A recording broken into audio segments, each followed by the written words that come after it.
So what if the very things that, we are told make modern America a more welcoming, inclusive place, what if those are actually the exact things tearing the nation apart? I mean, that is a incredibly heavy question. It really is. And it sits right at the absolute center of this highly provocative, really intensely debated essay that we are unpacking today. Right. The piece is titled Citizenship Diluted and the Social Contract Betrayed. Yeah. And the author is basically attempting to explain a very specific, very modern phenomenon here. Yeah, exactly. Like, why do so many Americans feel this profound loss of shared identity? And why are people suddenly questioning the basic legitimacy of governing authorities? Right. It gets to the point where, as the essay actually highlights, there are even murmurs about civil war. So welcome to the deep dive.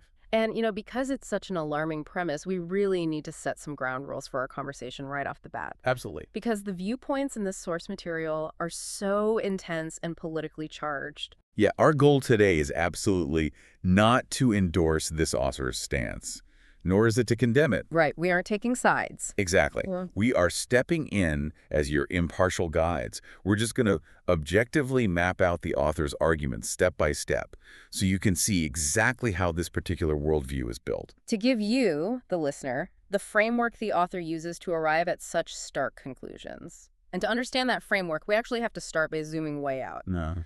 The author believes that to understand why America is allegedly falling apart, you have to look at how human societies throughout history have managed to hold themselves together in the first place. Right, need some kind of glue. Exactly. You need glue. I always like to think of a nation kind of like a massive exclusive club or even an architectural structure. Like if you just pile up a bunch of raw bricks on top of each other, the slightest breeze will just knock the whole thing down. Yeah, you need mortar. You need something binding those individual pieces together into a solid wall. And the author breaks down human civilization into 4 distinct models, which basically represent 4 entirely different types of mortar. Right, so the first model they talk about is the ethnic society, and the binding agent here is just blood. Okay. The essay points to contemporary East Asian nations and many African countries as prime examples of this. The political legitimacy, meaning, the reason the government is allowed to rule and the social cohesion, it all arises naturally. Because you look around and everyone shares your lineage. Exactly. But history shows us that groups eventually grow, right? And they expand beyond a single tribe or a shared bloodline. Right. And when that happens, blood is no longer enough to hold the bricks together. Yeah. So you get the second model, which is the religious society. Oh. In this structure, the unity comes from a common creed. Right. The essay lists, Hindu, Buddhist, Catholic, and Protestant society. It also includes animist society. Right. Yeah, exactly. Which are cultures built around the belief that objects and places, creatures, all possess a distinct spiritual essence. And the mechanism of cohesion there is pretty straightforward. Like, if everyone in the city prays to the same God and fears the same divine punishment, they're much less likely to turn on each other. Right. That shared belief system is incredibly powerful. But then the author introduces a third category, which operates on a totally different psychological level. Yeah, this is the collectivist or corporate society. And this one feels inherently dystopian to me. Oh, totally. The author describes a collectivist society as this giant corporation where the members function essentially as employees or even slaves of the sovereign power. Wow. The essay points to ancient Egypt, the Inca Empire, and modern totalitarian regimes. And the mechanism holding it together is this extreme trade-off. How so? Well, let's look at the Inca Empire, for example. The state dictated almost every aspect of life. They controlled the economy, they managed the agriculture. They redistributed the food. Exactly. The government promised total security and material well-being. They basically said, you will not starve. You'll be housed. You'll be protected from invaders. But imagine making that trade in your own life today. Like, imagine handing over your ability to choose your career or where you live or your ability to speak your mind, all in exchange for an absolute ironclad guarantee that you'd never have to worry about paying rent or buying groceries ever again. Right. You essentially surrender your individual autonomy to become a protecting gear in a massive machine. It's a trade for pure survival. Yeah, which brings us to the fourth and final model. And this is the crux of the entire essay, the civic society. Okay, let's unpack this. Because human beings generally crave freedom, right? They don't always want to be gears in a machine. Oh, they don't. And they don't always share the same blood or the same gods.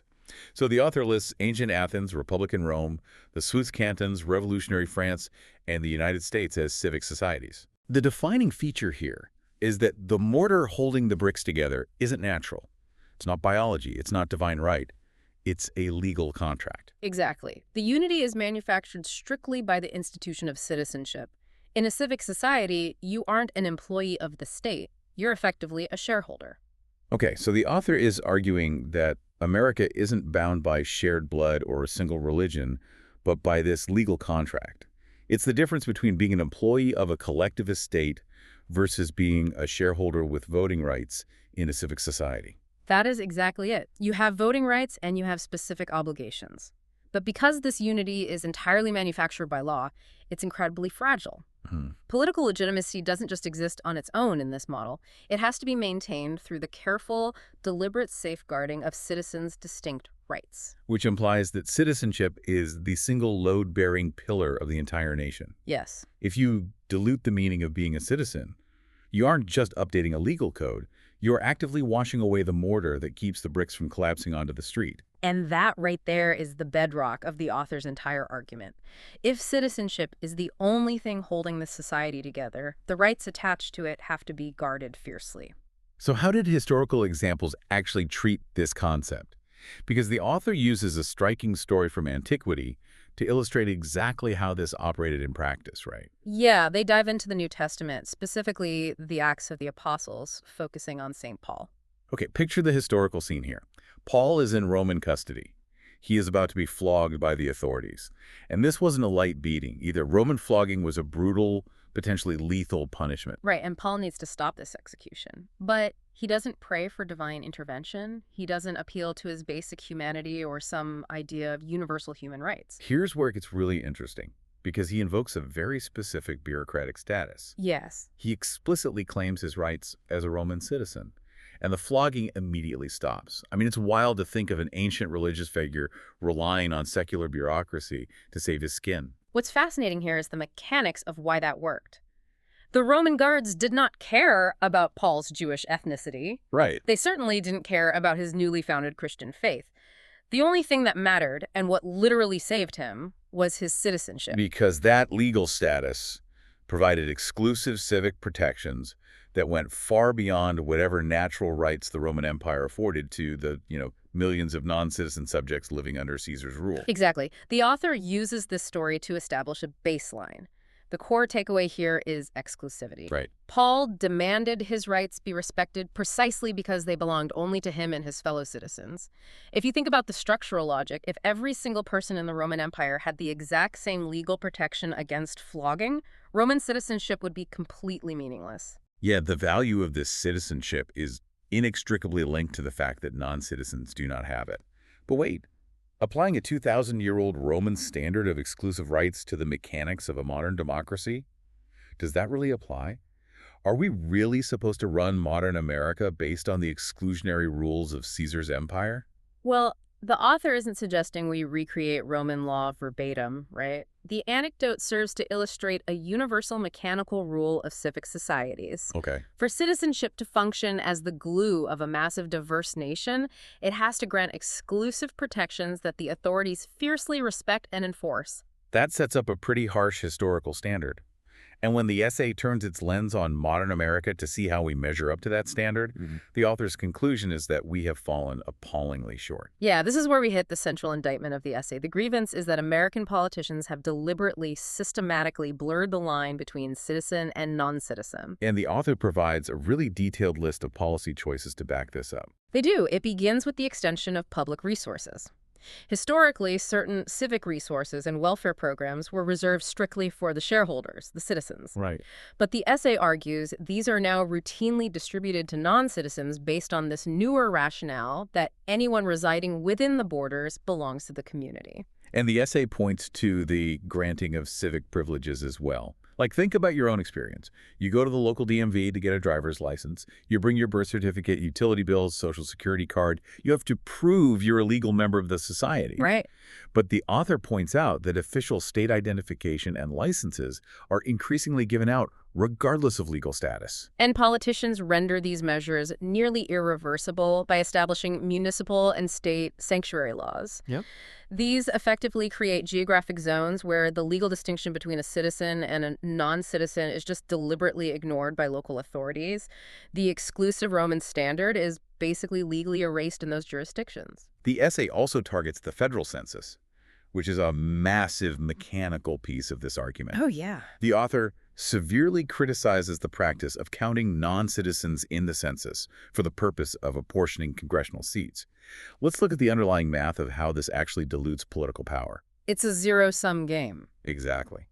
The U.S. House of Representatives is permanently capped at 435 seats. That pie cannot get any bigger. Right. So when the census counts millions of non-citizens in a particular state, that state's population number inflates. Yeah. And because the total number of congressional seats is fixed, that state is awarded extra seats in Congress to match its inflated population. Which inherently means those seats are being physically taken away from other states. Yes. The actual balance of federal political power, like the ability to write laws and govern the nation, is mathematically shifted away from citizen populations and handed over to areas based on their non-citizen populations. It's a direct structural dilution of the citizens' vote. And the author also points to policies that confer official preferences and benefits based on ethnicity, creed, or collectivist ideas, rather than strictly on civic merit. All of these examples build to a singular conclusion for the author. The benefits of American citizenship have become effectively indistinguishable from the benefits of mere residency.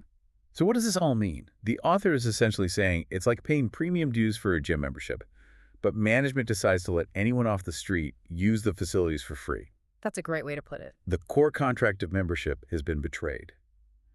Because if you're a citizen, you're still expected to fulfill the obligations, paying taxes, registering for the draft, obeying the laws, but the exclusive protections you were promised in return have been handed out to everyone. Right. And if we connect this to the bigger picture, the author makes a profound structural complaint here regarding democratic consent. The essay asks, has any majority of Americans ever truly consented to this transformation? Were the people ever asked, through a referendum or a plebiscite, which is essentially a direct nationwide vote by the general public, whether non-citizens should be treated as full members of our society? And the author states that we were never asked. We never explicitly agreed to erase this line.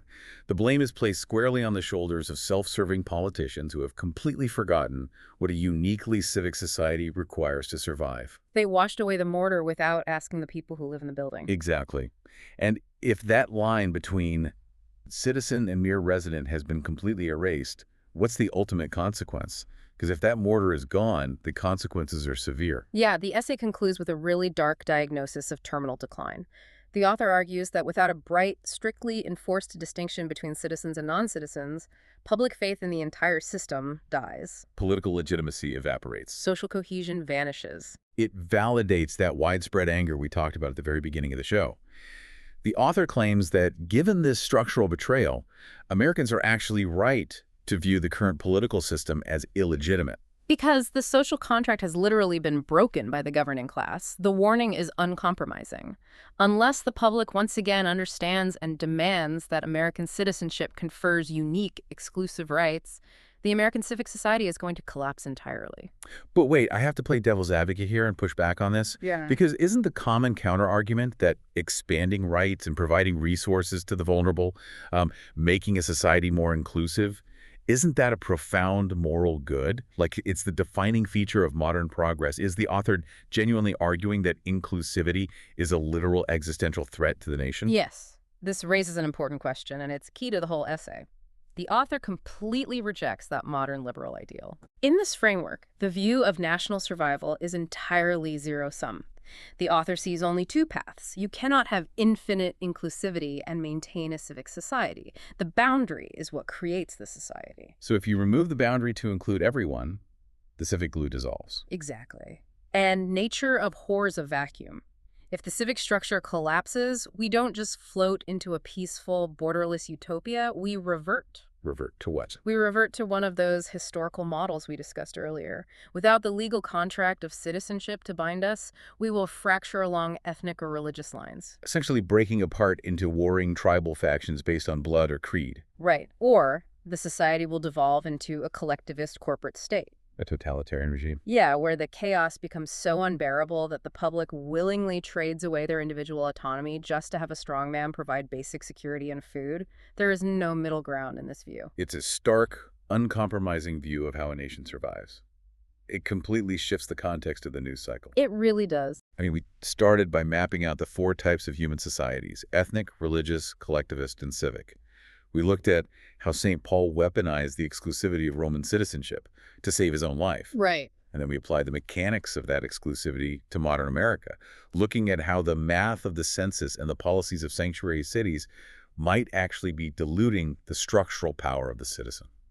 The journey through this essay reveals that debates over, local DMV rules or federal census counting aren't just dry administrative news stories. No, not at all. According to this framework, they are the very battlegrounds for how a society defines its fundamental identity. They're the friction points where the mortar of our nation is either holding strong or washing away in the rain. It leaves you with this heavy, complex perspective to ponder regarding the news you see every day. Are we bound by our shared humanity, or are we bound by the specific, exclusive legal contract of citizenship? And, the author focuses entirely on what happens when governments and politicians blur the lines of citizenship. But there's a massive external factor the essay doesn't fully address. Oh, what's that? The impact of the digital age. Oh, wow. Yeah. Think about your own life right now, listening to this. Many of you might work remotely for a foreign company. You consume global media. Right. You interact daily with friends and colleagues who live on entirely different continents. You might hold decentralized digital currencies, like Bitcoin, that operate completely outside the control of any central bank or nation state. So it forces us to ask, are the boundaries of your personal civic society already dissolving, regardless of what politicians in Washington decide to do? That's a fascinating point. In an increasingly borderless digital world, is the physical, geographic concept of citizenship itself becoming a relic of the past? I mean, the author is furious that politicians have stopped guarding the borders of the civic state. But maybe the geographic borders simply don't matter as much anymore because our economic and social lives are migrating into a global digital space. Exactly. Can the rigid Roman standard of exclusive citizenship even survive the internet? It is a profound challenge to the author's historical framework, and definitely something to mull over the next time you log on and connect with the rest of the world. Thanks for joining us on this deep dive.